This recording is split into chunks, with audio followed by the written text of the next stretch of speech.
আমরা এখন কোথায় যাচ্ছি?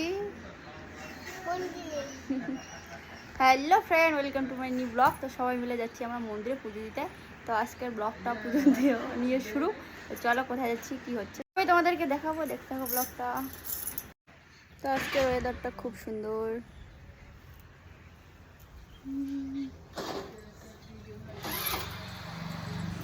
তো ফ্রেন্ড, আমরা কিন্তু খুব তাড়াতাড়ির মধ্যে চলে আসলাম মন্দিরের কাছাকাছি। তার কারণ আমাদের বাড়ি থেকে অল্প একটু মন্দিরটা যেহেতু, তো আর এখানে এসে দেখি পুরো মেলা বসে গেছে। আমি তো দেখে পুরো অবাক হয়ে গেছি। তো প্রথমবার এরকম হলো, পুরো মেলা বসছে আর কি। আর এখানে অনেক অনেক লোক আসে আর অনেক দূর থেকেই আসে। তো আমি মন্দিরে আসার পর পুজোর যা যা সামগ্রিক এখান থেকেই নিয়ে নিলাম। তার কারণ আমাদের বাড়ির ওখানে যা যা লাগে সব কিছু পাওয়া যাচ্ছিল না। তো তারপরে ভাবলাম যা যা লাগে ওখান থেকেই কিনে নিয়ে নেব। তো তারপরে যে দেখো নিয়ে চলে আসলাম আমি। তো এখানে এসে তারপরে আমি এখানে জল ভরতেছিলাম। তারপরে আমার সঙ্গে আমার মেয়েও আসলো।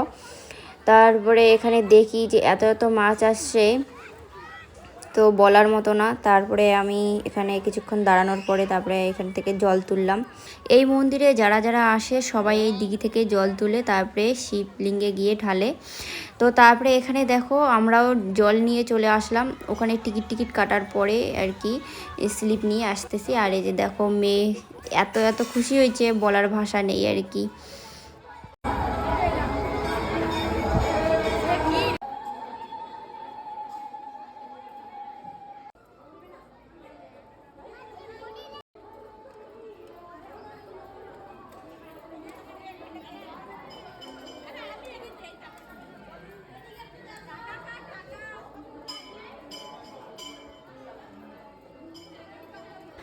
তো মন্দিরের ভিতরে ঢোকাই যাচ্ছিল না, তার মধ্যে আমি ছোট বাচ্চাকে নিয়ে আসছিলাম।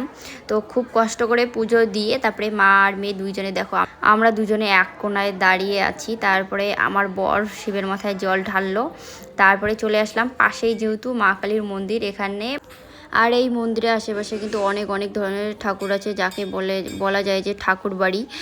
তো দেখো এখানেও কিন্তু অনেক মানুষ আসছে, পুজো দিয়ে যাচ্ছে। তো আমিও এই সুযোগে পুজো দিয়ে নিচ্ছি। তার কারণ যখন মাদাইখাল কালীর মেলা হয় তখন এত এত ভিড়, তো মানে ভিতরে ঢোকার মতন কোনো সুযোগই পাওয়া যায় না। তো এই সুযোগেই আমি প্রত্যেক শ্রাবণ মাসে আসি আর এখানেও এসে পুজো দিয়ে যাই।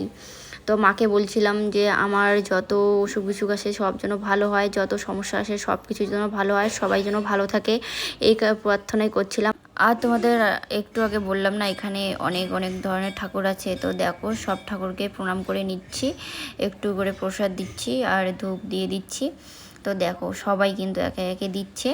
আর ওই কোনায় একটা সাধু বসেছিল। তো তারপরে ওইদিকে যাওয়ার পরে ডাকছিল যে ফোঁটা নাকি দিতেই হবে। তো তারপরে আমিও ফোঁটাটা দিয়ে নিলাম। তো চলো ঠিক আছে, ফোঁটা দিয়ে দাও। তারপরে এই দেখো ফোঁটাটা দিয়ে দিচ্ছে আমাকে। তো ফোঁটা দেওয়ার পরে আমাকে কেমন লাগছে অবশ্যই কিন্তু কমেন্টে জানাবে। আমার মেয়ে তো আমাকে দেখে পুরো হাসছিল। তো ভাবছিলাম ফোঁটাটা দিয়ে আবার কি খারাপ লাগছে নাকি। তো তারপরে দেখো মন্দির থেকে বার হতে না হতে ওর নজর পড়লে এই হাঁসে, ও নাকি হাঁসে উঠবে। তারপরে ওর বাবা ওকে হাঁসে তুলে দিল। তো ওর শরীর যেহেতু বেশি একটা ভালো ছিল না, তো 2-3 পাক দেওয়ার পরে যে বলতেছে ওর নাকি মাথা ঘুরতেছে আর উঠবে না। তো তারপরে অমনি নামালাম। তারপরে যে দেখো আমরা সবাই মিলে এখন বাড়ি যাচ্ছি। আর এত গরম না, বলার মতো ভাষা নেই। তো আমার এই মিনি ব্লগটা তোমাদের কাছে কেমন লাগলো অবশ্যই কমেন্টে জানাবে। যদি ভালো লেগে থাকে তো লাইক শেয়ার কমেন্ট অবশ্যই করবে। তো সবাই ভালো থাকো, সুস্থ থাকো, দেখা হচ্ছে নেক্সট কোনো ব্লগে। তো টাটা, বাই বাই।